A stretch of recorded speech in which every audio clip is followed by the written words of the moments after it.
Au nom du Père et du Fils et du Saint-Esprit. Amen. Viens, Esprit Créateur, allume en nous ta flamme, emplis d'amour nos cœurs, affermis toujours de ta force la faiblesse de nos corps. Repousse l'adversaire au loin, donne-nous ta paix sans retard, pour que, sous ta conduite et ton conseil, nous évitions tout mal et toute erreur. Fais-nous connaître le Père, révèle-nous le Fils, et toi leur commun esprit, fais-nous toujours croire en toi. Amen. Évangile de Jésus-Christ selon saint Matthieu. En ce temps-là, Jésus disait à ses disciples, « Lorsque vous priez, ne rabâchez pas comme les païens. Ils s'imaginent qu'à force de paroles, ils seront exaucés.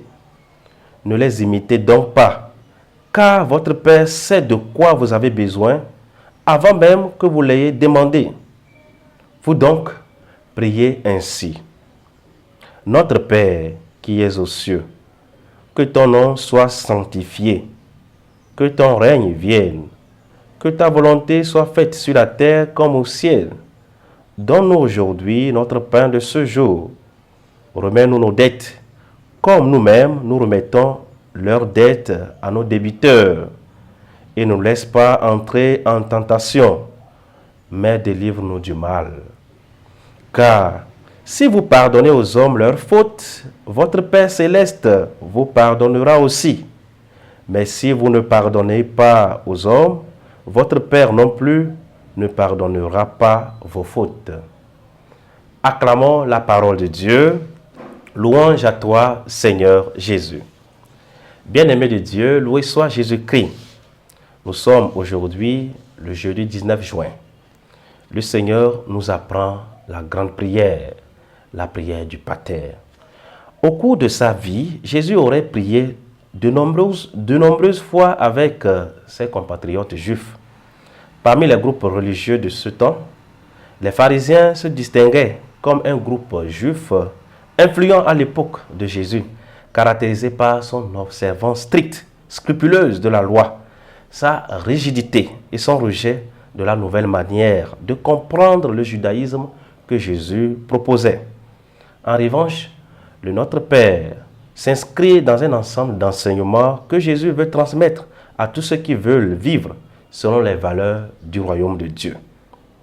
Hier, Jésus nous montrait comment accomplir une série de pratiques religieuses, la prière, l'aumône, le jeûne, en nette opposition avec celle des prescriptions de la loi juive. Il dira, je ne suis pas venu abolir la loi, mais l'accomplir. Jésus, c'est la perfection. Il amène à sa perfection toute la loi. Jésus, qui se retire souvent pour prier, qui découvre son identité de fils et vit en communion filiale avec le Père, avec l'Abba, nous laisse l'héritage le plus précieux, l'héritage que nous n'aurions jamais pu imaginer, celui de nous adresser à Dieu comme notre Père, un Père attentif à nos besoins, un Père avec un cœur humain qui sait aimer ses enfants.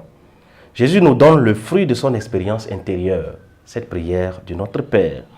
Ainsi, cette prière est passée des lèvres et du corps de Jésus à ses disciples, à nous, ses disciples. En Jésus, notre frère, nous devenons tous des frères, grâce à cette prière qu'il nous a enseignée. Car nous prions comme une communauté.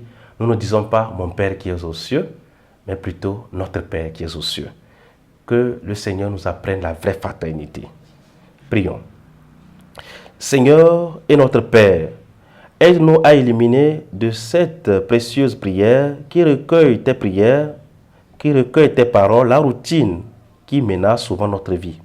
Puissions-nous en faire une prière prolongée et silencieuse pour entrer dans le mystère de Dieu, le Père, qui nous appelle à faire de cette prière une expérience de prière et un engagement de vie. Amen.